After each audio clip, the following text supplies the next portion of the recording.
Армысыздар, аса қадірлі көрермен қауым, сіздер Аграрлық несие корпорациясының YouTube арнасын тамашалап отырсыздар. Бүгін біз асыл тұқымды мал шаруашылығы туралы әңгіме өрбітсек деп отырмыз. Алдымен осы бағытта ой бөлісетін студия қонақтарымен таныстыруға рұқсат етіңіздер. Қалмақ сиыры тұқымы палатасының өкілі Елен Қойшуақ мырза бізге студия қонаққа келіп отыр, және аталған тұқымдағы сиырды өсіруші Бауыржан Сарманов мырза. Қош келдіңіздер. Енді Бауыржан мырза, ең алғашқы сұрақты сізге қойып, Аграрлық несие корпорациясынан несие алып, осы қалмақ тұқымды сиыр өсіріп отыр екенсіз. Жаңағы алған несиеңіз шаруашылығыңызды дамытуға қаншалықты үлес қосып отыр? Сұрағыңызға рахмет. Осыдан 2 жыл бұрын, 22-ші жылы сол Атырау филиалы бойынша несие алғанбыз. Сосын өзіміздің де средствомыз болды. Қазіргі жағдайда 6 жыл бастай сиырымыз бар, қалмақ тұқымда. Енді несие жайлы айтсақ, тиімді. Өзінің каникулдары бар, өзінің жақсы льготтары бар. Жайлап. Қандай бағдарламамен алдыңыз? Агробизнес бағдарламасымен алдық. Сол енді қазір жайлап төлімізді алып отырып, 1 мыңның айналасына жетіп қалды бұйыртса. Тамаша. Яғни белгілі бір деңгейде жұмысымызды дамытуға ықпал етті дейсіз ғой? Иә, ықпал етті. Түсінікті. Неге осы жаңағы қалмақ тұқымына таңдауыңыз түсті? Сұрағыңызға рахмет. Енді бізде сиыр аларда тоже анализ жасадық. Ақбасты қарадық, Керефортты қарадық. Сосын біздің жеріміз Атырау облысы бойынша енді шөп аз, шөлейтті жерлер. Жерімізге осы қалмақ тұқымды төзімді болғасын, қорытынды осы сиыр малына тоқтадық. Енді бағып отыр, жаман емес. Өзінің енді плюстер бар, төзімді, иммунитеттер жақсы, материнский инстинкт дейді, олар да жақсы. Айта беретін болсақ, жақсы қасиеттер көп. Төзімділігіне баса мән берген болып тұрсыздар ғой? Төзімділігіне, сосын енді жеріміздің шөптің құнарлығына байланысты, суға байланысты, сол біздің жерімізге сәйкес келетін сол мал соған тоқтадық. Елен мырза, енді сіз жаңа қалмақ тұқымы палатасының өкілі деп таныстырдық. Осыны өзіңіз бір кеңірек айтып өтсеңіз, қалмақ тұқымы деген ол қайдан келген сиыр, тарих туралы айтып кетсеңіз. Қалмақ тұқымы бұл негізі қазір елімізге импорттап алып келіп жатыр ғой. 2012-ден басталған завоз импорт елімізге келіп, қазіргі таңда енді көбейіп 60-70 мың басқа барып қалды. Енді тарихына келетін болсақ, бұл тұқым негізі біздің елімізде бұрыннан бар тұқым, Шыңғыс хан заманынан деуге де болады. Бұл тұқыммен менің ата-бабамда көрген көзімен, егер ескі бір суреттерге қазақтың қарасаңыз, сиырлар мүйізді. Мүйіз лунообразный деп айтамыз, ай секілді болып тұрады. Сол суреттерде бар бұрыннан. Ал бұны енді Совет үкіметі кезінде тапсырма беріледі ғой, кезде жабу үшін осындай енді қалмақтарға берілген болып тұр. Осы тұқымды өсіріп дамыту. Сондықтан сол заманда айналысқан қалмақтар болғандықтан соның атымен аталып кетті. Негізі бұл тұқым өзімізде көшпенділердің тұқымы. Біз енді көшпендіміз, номад деп айтамыз. Кезінде қазір орныққанмен кезінде көшіп қонып жүрген тұқымның өзіне келіп, ежелгі тұқым, ешкім шалыстырып шықпаған, таза тұқым, бұрыннан бар тұқым. Енді тарих сол, басқа тұқымдармен қосып, араласып, табиғи сұрыпталу деген бар. Әлсізі кетіп, мықтысы қалады ғой. Мықтысы осы өзіміздің тұқым. Қазақтың тұқымы, көшпенділердің тұқымы осы қазіргі қалмақ тұқымы. Осы өзіміздікі. Жаңа Бауыржан да айтып жатыр, төзімді деп төзімдігіне келетін болсақ, малды қазір қорадан шығарып жайлауға айдап бару үшін пәленше километрға 30-40 километр. Кез келген тұқымды алсаңыз, олай жүріп бере алмайды бір күнде, жарты күнде. Қалмақ тұқымы әшейін жай жүріп барады. Қысқа да төзімді, далада жүре береді. Орыстар айтады, мүйізді жылқы дейді. Мүйізді сиыр дейді бұны, мүйізді сиыр деп қояды. Сонымен қалай десек олар айтады, ой деп қояды, мүйізді жылқы деп қояды. Ол түсінбеймін, қасында мүйізді жылқысына сөйтсем, жылқы енді далада жүреді ғой. Сондықтан жылқымен бірге жүре береді екен бұларда. Соны көзіммен көріп, және алдында жаңада оған дейін де айтып өттім. Қазір Қытай ғалымдарымен біраз жұмыс істетіп жатырмыз. Сол жерде айтады, бұл неге қалмақ дейді? Бұл Орта Азия тұқымы дейді. Қытайда бұл тұқымды Орта Азия тұқымы деп атайды. Ол айтады, сендерде бар тұқым, бұрыннан бар тұқым дейді. Тарих солай. Бұл мына 1940 жылы шықты деген еш жерде жоқ. Бұрыннан бар тұқым, ежелгі тұқым. Бұл енді анық зерттелген болып тұр ғой, соны. Қазіргі таңда енді ғалымдар бүйтіп алып бүйтіп зерттеп неғылмаған, просто енді типін шығарып солай зерттеген, но генетикасына қазір біз енді келіп жатырмыз. Алдында президентіміз айта кетті ғой, ауыл шаруашылығына мән беру керек деп, сондықтан сол сөзін ала отырып қазіргі таңда археологиялық жұмыстармен айналысып, что біз елдің көзін жеткізгіміз келеді, что елге қалмақ десең қалмағын естиді ғой, біз қазақпыз деп намысшылдық оянып бірден жаңағы елең ете қалады екенсің қалмақ деген. Қалмағын естіп. Негізі былай алғанда әңгімеден кішкене ауыт қиын. Енді қырғыз қазақ бір туған деп айтады, алдында бір ғалымдармен де сөйлесіп қалдық, айтады, қазаққа ең жақын қаны жақын халық қалмақ дейді. Ең жақыны дейді. Сондықтан мен де басында осы қалмақ басқа палатада сен қалмаққа келген кезде не алады, қалмағын естіп андай болып. Содан кейін енді намыстанбайтын болдық оған. Бар тұқым, өзіміздің тұқым, надо просто қазір оны елге дәлелдеу керек, что бұрыннан бізде бар, сенің ата-бабаң айналысқан бұл тұқыммен. Сенің ата-бабаң көрген. Бұрын енді қазақтарда айтады ғой, қазақтар сиыр жемеген дейді. Жылқы жеген, қой жеген. Сиыр тек жұмыс үшін. Арбаны тарту, бір нәрсені жырту. Сондықтан ба деп ойлаймын, енді өте төзімді. Қай жерге алсаң да, ауруға да, бір ауырып, көз ауырып, или мына жерім туберкулез болып естімеппін. Өзіміз қазір қанша шаруашылықтармен аралаймыз, өзіміз прям малмен тікелей контактировать етеміз, қолымыз, мүйізін бәрін ұстаймыз. Сондықтан өте төзімді. Кез келген тұқымды алсаңыз да осы.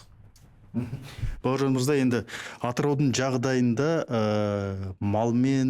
мал өсірумен айналысу қаншалықты қиын екенін білеміз. Мен өзім ол жақта болдым, ауа райының бәрін, жер жағдайын көрдім. Сондықтан енді осы қалмақ тұқымының сиырдың енді қоректенуі қалай болады? Жалпы енді сондай бір керемет, жаңағы түгін тартсаң майы шығатын өсімдік қоры жоқ деп айтамыз, Ол енді шынында рас, бірақ енді жоқ деп отыра бермей, басқа варианттар бар, всегда вариант бар. Россия жақта да, Калмыкияда, Элисты қаласында да бар жүр. Ояқтың да жері дәл біздің Атыраудікіндей жері.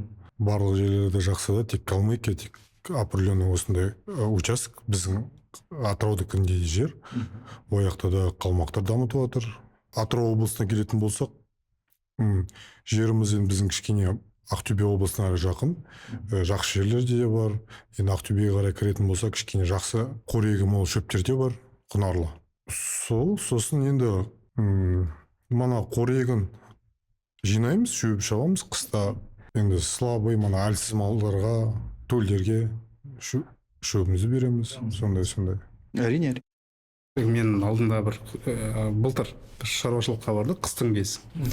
Қыстың кезі дала аяз, енді бұл тұқымды көбінесе Қазақстанның шөлді жерлерінде, спартанский условия дейді ғой, сондай жерлерде ұстайды. Сонымен мен қалмақпен енді танысып жатқан кезім. Сөйтіп барым, қалмақтар жүр далада. Сонымен мен айтым, не жеп жүр мыналар деймін ғой. Немен қоректеніп жатыр мынау вообще? Не жеп вообще қалай? Сонымен айтады, білмеймін дейді. Қамыс жейді, тал жейді, сексеуілдің бір нәрсесін жейді. Өліп қалмай ма дейді, жоқ өзін бір нәрсе жеп жатыр әйтеуір дейді. Айтам, шөп жинамайсың ба деймін, не үшін, не деп жинаймын, неден шөпте шықпайды айтам. Ол қай өңір? Мойынқұм. Мойынқұм прям шөп құм ғой. Жер кәдімгі, Дубайда бір құмдар болады ғой, жағалы. Сондай құм әр жерде бір талдың бір нәрсесі, сондай, соны жеп жүр әйтеуір. Енді бұны шөп жинаған кезде прям қар мойынға келген кезде шөп жинап не қылады шығар, что мен естімеппін андай қылып. Біз мынанша түйек шөп жинадық, мынанша бір жем алдық, мынандай деп. Мен сосын алдында барғанда айтып кеттім, енді туатын кезде хотя бы беретін шығарсыңдар, бір жоқ дейді, өзі туып, далада өзі тұрып, әйтеуір жүре береді дейді. Айтам, қалай қызық деп. Сонымен танысып қызығушылығым артып, мен сонымен келдім да, енді былай шаруашылықтар көбінесе бір қиналып, бір шөп жинап, бір андай болып, бір Бауыржанды өздеріне қылады ғой. Енді әр шаруашылық өзінің жеріне қарай малдар таңдайды ғой. Сол енді біз сол малды таңдадық, мана жерімізге байланысты. Жаман емес қазір енді. Алдын ала жем шөп қорын дайындайсыз ба? Енді көп болмағанмен дайындаймыз. көп болмағанмен мысалы мың Иә. бас деп отырсыз иә. иә Қанша биыл дайындайсыз 3 мың рулон жинап қойдық қысқа. Енді одан басқа қойларымыз бар, басқа да малдарымыз. Иә. Сосын енді жемдерді бәрі привезной ғой, мына Орал облысы, Ақтөбе облысынан алып келеміз. Кеше осы әңгімеге дайындық барысында біраз шаруалармен тілдескен едім. Мысалы Қарағанды, Ағадыр жақтағы шаруалармен осындай қалмақ тұқымы туралы не білесіңдер деп, ол кісілер енді хабар аз болып шықты. Сосын жаңағыда айтып отырмын ғой, осындай мал екен деп. Ол кісілер айтады, енді біздің жаққа ол келмейтін шығар дейді. Неге десем, жеріміз ойлы қарлы, бір қар түскеннен кейін жаңағы мал қолға қарап қалады бізде дейді да. Енді осыған қатысты мәселе, сондай өңірлерге қалмақ тұқымды сиырды өсіру мүмкін бе? Былай айтайын, бұл тұқымға қазір шаруашылықтар қалай келеді? Көбінесе шыданың жоқтығынан емес, амалдың жоқтығынан келеді. Өйткені оған дейін ұстайды, қалмаққа дейін тұқым ұстайды. Басқа тұқым, европалық тұқым, өзіміз осы жерде шыққан тұқымдар ұстайды, келмейді. Азат, өледі, сөйтеді да, енді уақыт іздеп бастайды ғой, енді шығатын керек. Жер бар, әкімшілік талап етіп жатыр, мал алып, жер бердік. Сөйтеді да, бір жерде не істейді, қалмақ деген тұқым бар екен дейді. Мен қазір айналысып 500-ге жуық шаруашылық бар Қазақстанда айналысып жатқан қазір қалмақ тұқымымен, соның 45-і бізге палата болып кіреді. Бір 500-ден жоғарылары кіреді да, айналысатындары, қалғандары солардан бұқа сатып алады әйтеуір. Солардың әңгімесінің көбісі бұған дейін біз мынандай ұстағанбыз, бұған дейін мынандай порода ұстадық деп айтады да. Бәрін ұстап көрген. Бәрінің әңгімесі бір, осыған келдік, осы екен біздікі дейді. Сондықтан мынаны ұстайды, ананы ұстайды, амал жоқтан келеді да, көзі жетіп, көріп, содан кейін осы тұқымды алады. Сіздің әңгімеңізге келсек, былтыр бір шаруа қожалықпен шаруашылықтан аналық бас аламын деп бардық. Сол жерде енді сөйлесіп жатырмыз, айтады, мына жерде тым жоқ қой дейді. Не жейтін, ол менің жеріме барса жұмаққа барғандай болады шығар дейді да. Қай жер деп қойсам, мына осы ұлытау дейді. Жұмақтай барады, бізде хотя бы шөп бар ғой дейді. Бұл енді жаңа Якутия деп айтып отыр, ол жерде шөп деген біраз болады ғой. Ол жерде бар, қарда біраз жауады. Сондықтан Қазақстанның кез келген жеріне, ойлысына да, қырылысына да, шөліне де, суына да кез келген жерге өзімнің көзім жетті. Өзім ауыл шаруашылығының магистрімін. 6 жылда осы зоотехнияны зерттеген адаммын. 2 жыл шаруашылықта істедім, енді осы палаталарда істеп жатырмын. Етті тұқымнан келетіні осы. Өзіміздікі, бір не бар ғой, прикол бар ғой, өзіміздікі, өнімдікі. Жақсы деп. Мана сіздің сұрағыңызға жауап, қарлы жерлерде дегенде, бұл енді мана жылқы тектес дейді ғой, жылқылар енді тебінім жейді ғой. Бұл жылқының берілген бір қасиеті бар да, бұлар қарда тебініп, шөптерін шығарып, өзіне қоректерін табатын. Сондай, Тебін дейді дейсіз ғой. Иә, тебін шөптерін тауып жейді өздері. Ондай қалған сиырларда ондай қасиет жоқ, именно осы қалмақ тұқымда сондай қасиеттері бар. Бірінші естіп отырмын. Жылқы ірі қараны тебін дейді деген. Қанша шаруа бар бізде осы қалмақ тұқымымен жұмыс істеп жатқан? Жаңа айтқандай, дәл қазіргі таңда 500-ден астам негізі шаруашылықта айналысады. Оның 20 ұстайтыны бар, 100 ұстайтыны бар. Оның ішінде 500-ден жоғарғысы бізге палата мүшесіне кіреді. Біз оны өзіміз контролировать етеміз. Мына жерден бұқал, мына телканы мұнда сат деп, енді 500-ден астам шаруашылық. Оның қазір де көбеюі мүмкін, өйткені қазір сыбаға деген бағдарлама болды кезінде. болды. Иә. Сонымен ол жер алады. Жер алып алады да, сонымен мал іздейді, видеолар көреді. Бір Америкада ковбойлар аттың үстінде аңгус қуалап жүреді, или басқа. Сондай видеолар қызығып алады, көріп алады. Мен осыны аламын дейді. 2013 жылдары алады да, енді біздің табиғатқа келмейді ғой ол. Арғы жақ басқа, біз жақ басқа келмейді. Сонымен сөйтіп қазіргі таңда қызығушылық көбейіп келе жатыр. Осыған керек. Бізде офиста 4-5 адам келеді күніне. Таныстыршы, бізге айтшы, танысы, біз оларға айтамыз солай. Сондай екен ғой деп. Енді алдағы 3-4 жылда алдыға біраз басу керекпіз. Қалмақ тұқымы бойынша Алла жазса бұйырса енді солай. Қазір келеді. Бауыржан мырза, енді өзіңізде секілді жаңағы қалмақ тұқымын өсіріп отқан сіздің жұмысыңызды көріп, тұқымға қызығушылық танытып, бізде осындай мал ұстаймыз деп келіп жатқан әріптестеріңіз, шаруалар жоқ па? Әрине бар, енді біздің де мына жолдастарымыз басқа да өзі қазақ еліктегіш халық қой, біреуден көріп бірдемені істегісі енді бір адам өзінің жасап жатқан затын плюстарын айтады, жақтайды ғой. Енді сол бізде әңгіме етіп тұрып манағыдай малдың плюстарын айтасың всегда. Сол кезде қызығушылық танып уже бір 2 жылдың ішінде бір 2 шаруашылық уже қалмақ малына алғандар бар, енді осы жылдан бастап алайын деп жатқандар бар, сондай қызығушылық бар. Енді бұл айтқан кезде мана қалмақ тұқымы нарықта жаңа бастап кеткен ғой, қызығушылық и ары қарай перспектива мына болады деп ойлаймын. шөлге төзімділігі қандай? Біз жаңағы қоректі айтып отырмыз бағанадан бері. Енді атыраудың жағдайын білеміз ғой. Ыстық кезде енді құдықтың басына барған кезде шаруашылыққа анализ жасайсың ғой, простой сиырлар да бар.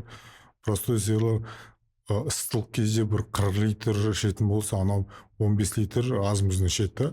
Біздің простой сиырлардан берген сайын іше береді, анау бір жарты есесінде шөлді аз ішеді. Сосын жүре береді. Жүре береді. Төзімділік енді айтқанда мана анализ жасап бәрін қарап жүрген кезде суға да төзімділігі бар. Жақсы. Енді основном мына құм жақта жақсы, Қызылорда жақтарда шөлейтшілері ояқта да көп, Қызылорда облысында жақсы дамып жатыр ғой мына қалмақ малымен. Қазіргі төзімділігіне келетін болсақ, тек мына шөлді жерге ғана емес, ауруларға, суыққа, мысалы енді кейбір малдар стрессовать етеді ғой, алдында жем болмаса, шөп болмаса стрессовать етеді да, сосын ол салмақ тастайды. Или ішіндегі бұзауын лақтырып тастайды. Бұл тұқымда ондай көмес емес. Барын жейді, жоқ болса енді істейді, көнеді. Сонымен мысалы енді көбінесе басқа тұқымдар мысалы жайылып жатқан жерінен суына дейін алыс болмау керек қой, суға барып қайтамын дегенше осылар шаршайды. Бұлар соны ерінбей барып ішіп, сол жайылған жеріне қайттан айналып келіп қайттан жайды. Сондай қасиеттері бар. Жүргенде жүріп жайлады. Мына егінді жерлерде көбі ұстамайтын, енді егінді жерлерден астана егін егеді ғой. Көбі мына Ақмола облысының айналасында аз болғасын, мана көбі егінмен айналысқасын, егін жерге бұлар өз басым бармайды деп ойлаймын. Жер кең, жайылып жүргенде жақсы көретін мал. Еттілігі бойынша не айтуға болады? Енді еттілігіне келетін болсақ, аналығы 2 тума, 3 тумалары, аналықтар 450-500-ге барады. Бұқаларын алатын болсақ, егер оны бордақылауға қоятын болсақ, тонна 1000 килограмм одан да асыруға болады. Енді ол әр шаруашылықтың қолында бар азығына байланысты, ол да енді қалай семіретіні, енді максимально тонна 12-15 айлық кезінде жаңағы төлдері 300-350 тушасы деймін, денесінің салмағы егер 350 болатын болса, 180-200 таза ет алып болады. Әжептәуір ірі мал болып тұр. Және бұл майды ішіне көп жинайды екен. Оны май ана жылқының сияқты сарылау болады екен. Содан кейін неге десем, майды жинайды да, условия болмай кеткен кезде сол маймен денесіне таратып отырып, таратып. Накопитель ішіне жинайды да, мана жақсы жинайды. Сол кезде майды уже алып бастайды. Терісінің астына жақсы жинайды екен. Мысалы сіздің жағдайда қанша салмақ береді орташа малдар? Енді мана Елен мырза айтқандағыдай жете ме сол салмаққа? Жетеді. Жетеді. Енді біз аткорым ұстап көрген жоқпыз, бірақ енді алда планда бар. Бізде манағы аткорымға основном жем болғасын, бізде привезной болғасын жерде Атырауда көп үлкен басқа ондай аткорым қаралмаған. Сосын бұл агрессивный болғасын жерде бұл общий каждыйын байлап ұстау керек. Енді білгенім, жинаған информацияларым сондай. Алды планда, бірақ енді аткорым ұстаймыз ба деген ой бар. Бүгінгі таңда бізде мемлекетте сүтті етті бағыттағы малдарға көп көңіл бөлінеді. Жалпы осы бағытта қалмақ тұқымды енді өздеріңіз айтып отырсыз ғой, керемет қасиеттерін. Соны көбірек таныту бағытында қандай жұмыстар мысалы сіздің де жасалып жатыр тараптарыңызда? Енді біз өзіміз палата бетке келетін болсақ, біздің вообще в наших интересах дейді ғой, бұл тұқымның таралғаны, көбейгені. Сондықтан бізге шаруашылықтар келген кезде осылай біз соңына дейін барамыз. Соңына дейін айтып, бірге барып шаруашылыққа дейін барып міне осы тұқым көріп тұрсың, міне жүрген жері осы, жейтіні мынау деп соңына дейін барып сол видеоларды көрсетіп, басқа мемлекеттерде қалай ұстап жатыр. Енді жаңағы кредитке келетін болсақ, қазіргі таңда көбісі көп шаруа қожалықтар беріп қойдық, қазір мал таңдап жатырмыз. Осындай уақытта одобрение келіп қалады, оған дейін деп уже міне деп бастайын деп отыр. Қазір таңда уже 10-15 шаруашылық бар, вот мін түсіп қалу керек, бастап кетеміз деп. Осы аграрлық несиелік корпорация желісі арқылы сондай өтінімдер түсті ме жалпы? Сол жаңа агробизнес деп айтып отырмыз, сол бағдарлама бойынша қалмақ сиырын алып жұмыс жүргізіп отқан шаруалар көп пе? Егер былай алатын болсақ, қазіргі таңда біздегі болатын 345 шаруашылық, 500-не тиіспей қойын жарайды. 45 шаруашылық, соның 100% деп айтпай қойын, 90% кредит арқылы малды алып, бұл да енді көмек қой, не дегенмен кредитті алып, малды бастап, соның төлін сатып, уже жауып отыр. Уже вот міне біту керек уже кредиттері бір жылдың ішінде. Түсінікті.